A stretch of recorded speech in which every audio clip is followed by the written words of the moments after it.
Alors, le premier point. Il y a trop de tensions dans Katiamboka. Ça, je m'adresse au camarade Félix.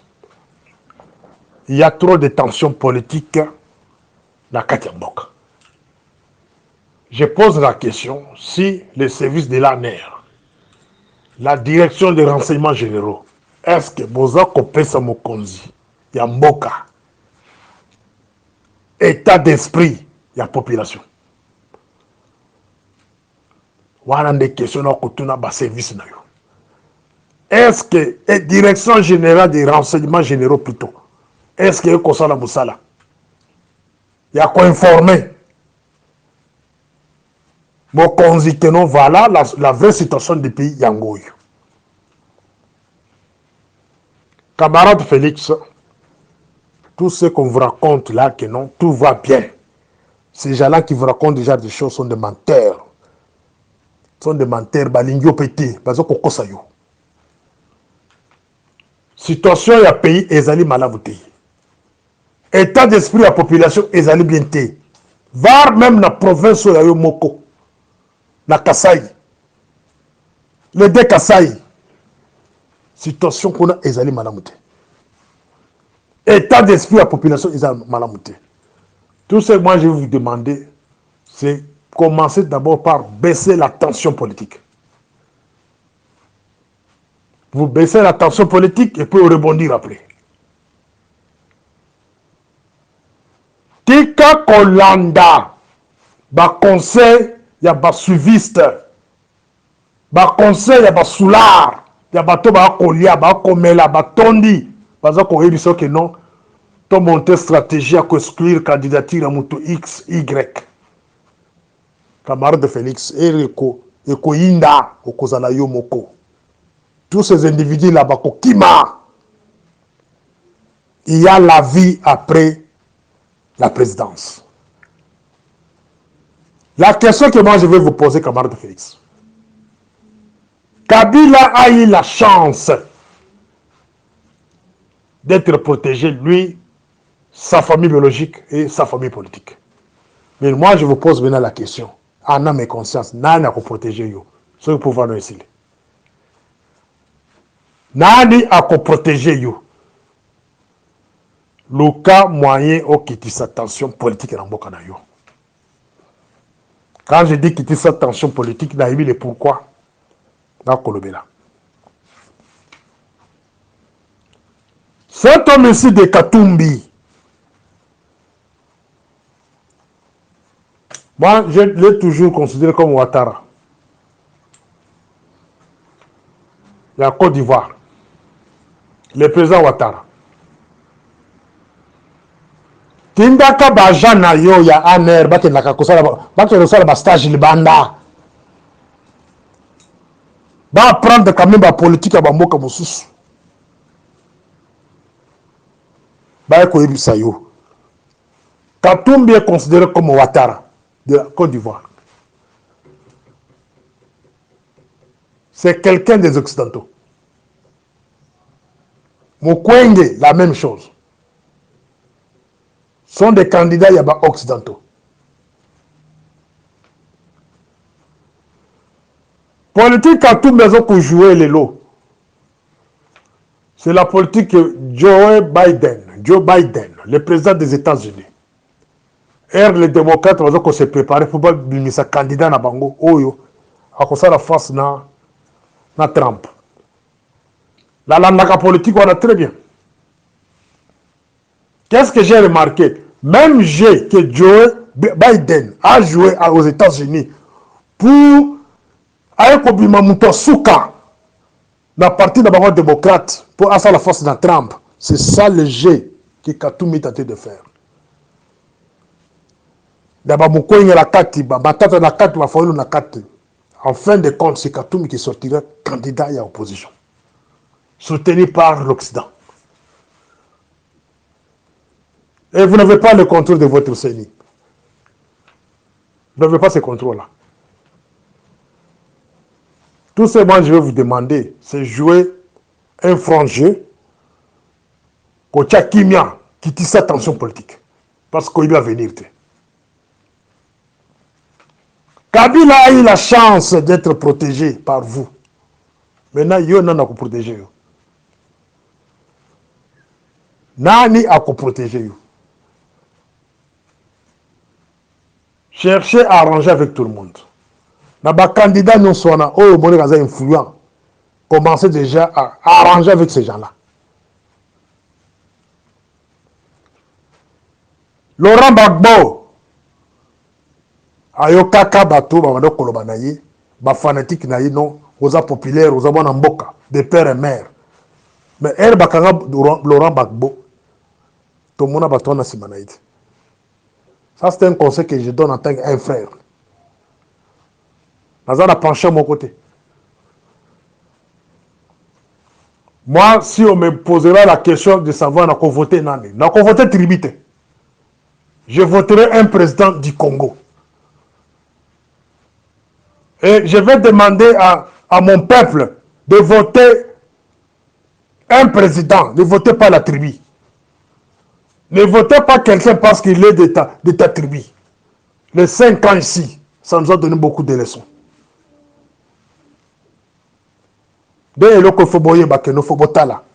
Avant de voter, voter le programme Mouto dans le présenté un programme pour le Congo. Vous devez éviter de créer le tribalisme avant l'élection. Il y a que nos provinces Oyo, ils ont candidat tel, province Oyo, ils ont candidat tel. Toyoka Kabilo Kouanate par le passé. Même si ça ne par le passé, ils ont un modèle pour la vision. Nous sommes un parti démocrate. Nous devons prêcher la démocratie. Nous devons faire la différence avec les autres.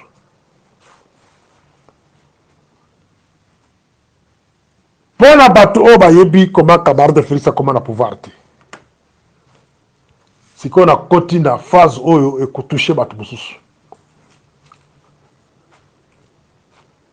Camarade Félix, les mêmes décideurs, oh baza sima Katumbi, oh baza sima Mukwege, oh baza sima ya Fayulu.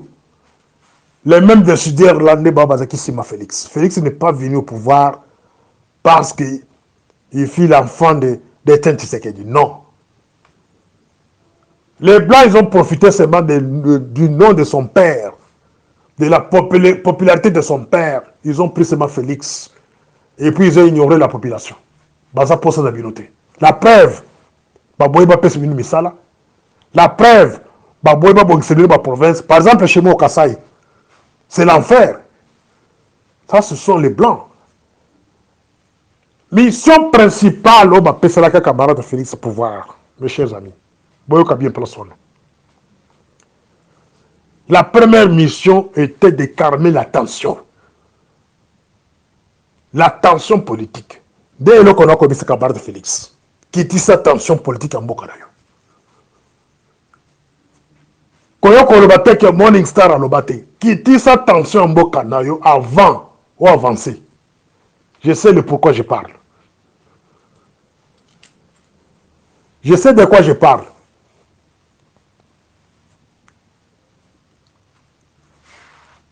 On vous avait donné la mission de remplacer Kabila et calmer la tension politique aux Akatamboka. Ça, c'est la première mission que vous avez donnée. Et vous avez réussi à 100%. Deuxième mission, c'était calmer les mouvements des combattants de l'extérieur. Et vous avez réussi. Il y a combattu le mouvement, il y a résistance na poto. Qu'on diminue l'influence nango. Faire retourner ces résistants-là dans le Congo et puis les mater. Il y a un salim à 5 ans. Est-ce que vous pouvez me dire les combattants au Bazaki na poto, Bazaki na Kishasa, Bazaki Misala? Bazaki. Les combattants ils te pèsent au Bunda ou Bakufa. Bosso Boyoka Taba ou Bakufa kana la permanence qu'on a récompensé ma famille na Bago. Non. La dernière mission, c'était de faire disparaître les partis l'IDPS. Voilà. wana nde mission oyo camarade Félix ayaki nango o ba mindele ba décideur bato bapesaka pouvoir de mission bapesaki yango wana asala ko 100% kitoko. Maintenant Katumbi bino bobe Katumbi ta vous devez poser la question à bato ba traitant ba dossier Katumbi wana. Moi j'ai le privilège ya kozala pemé na dossier na ye na 2014 bakimise na Lubumbashi. Nous avons le privilège de traiter le dossier na ye. Un président africain a tourné une question, a tourné Katumbi question. D'abord, comme président, c'est un grand président. On n'exécute pas le testament d'un papa pendant qu'il est encore vivant. Katumbi, tant qu'on a audio, on se souvient de président na Yibisa Kilokwana. Bitumana bango na Kabila ibanda partir le testament wana. Et testament wana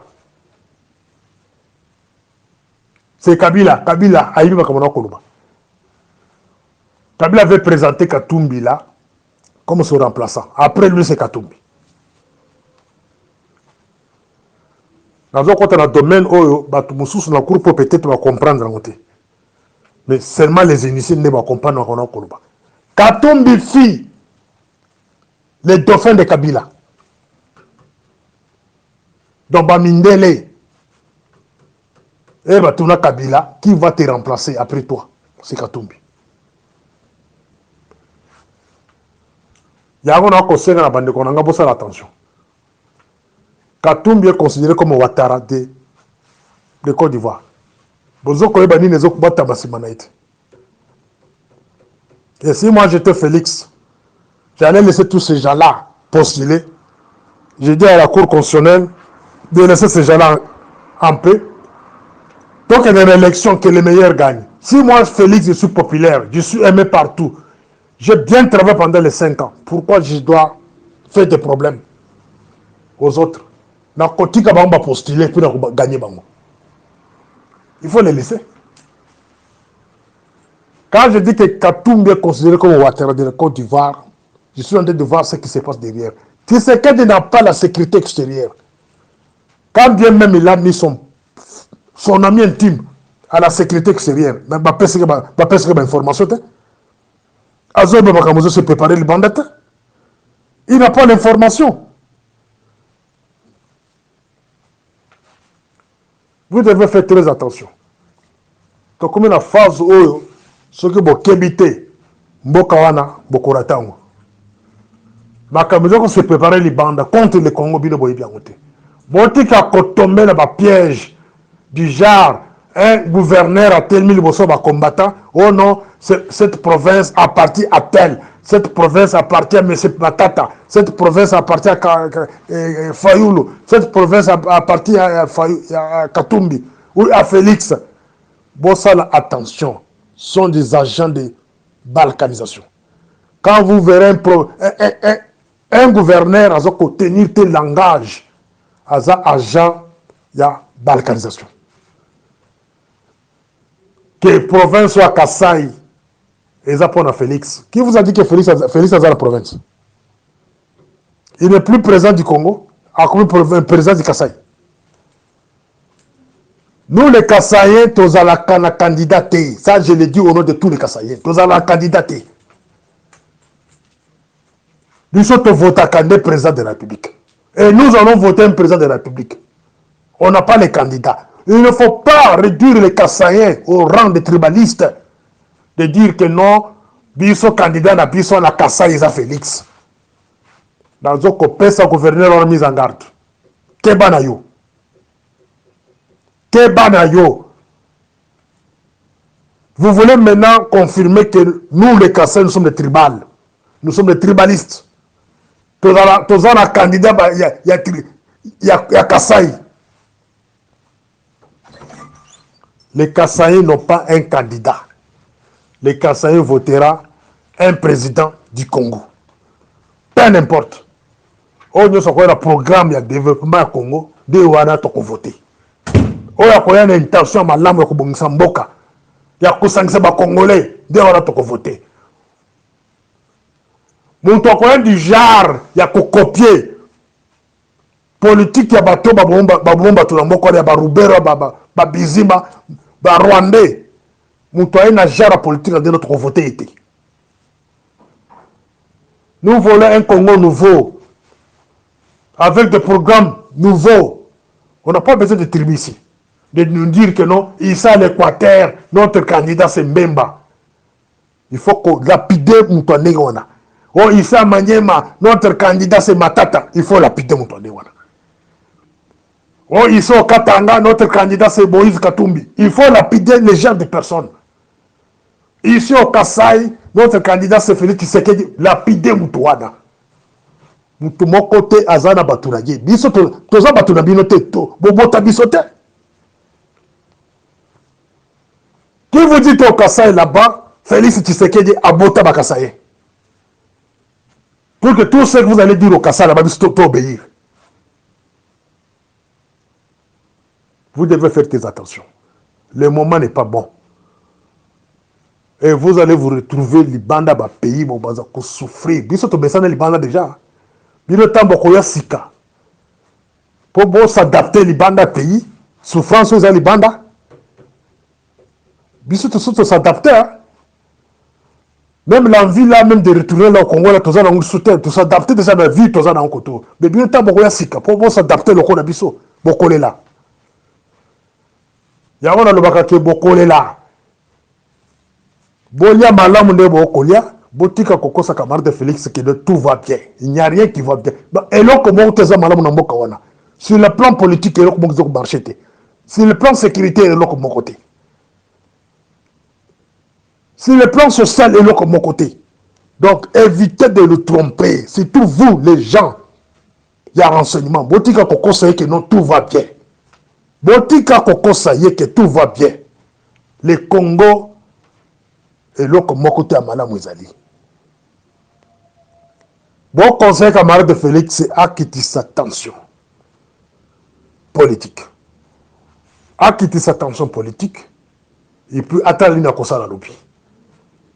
Le fait y a provoqué un candidat moussous, que tel a postulé, tel a cosa la boy, tel a fundié, mais l'on connaît son la kobalukilaye. Quand je dis que kobalukilaye, parce que nous avons encore tant des informations, oh, bah, tout la sécurité extérieure va couper ça. Même la cour constitutionnelle là, il y a des agents qu'on a déjà recrutés à l'extérieur. Basé dans le rôle où on va jouer. Ceux qui bardé, ils vont tourner contre lui-même. Voilà. Bon, on a la deuxième audio. Morning Star.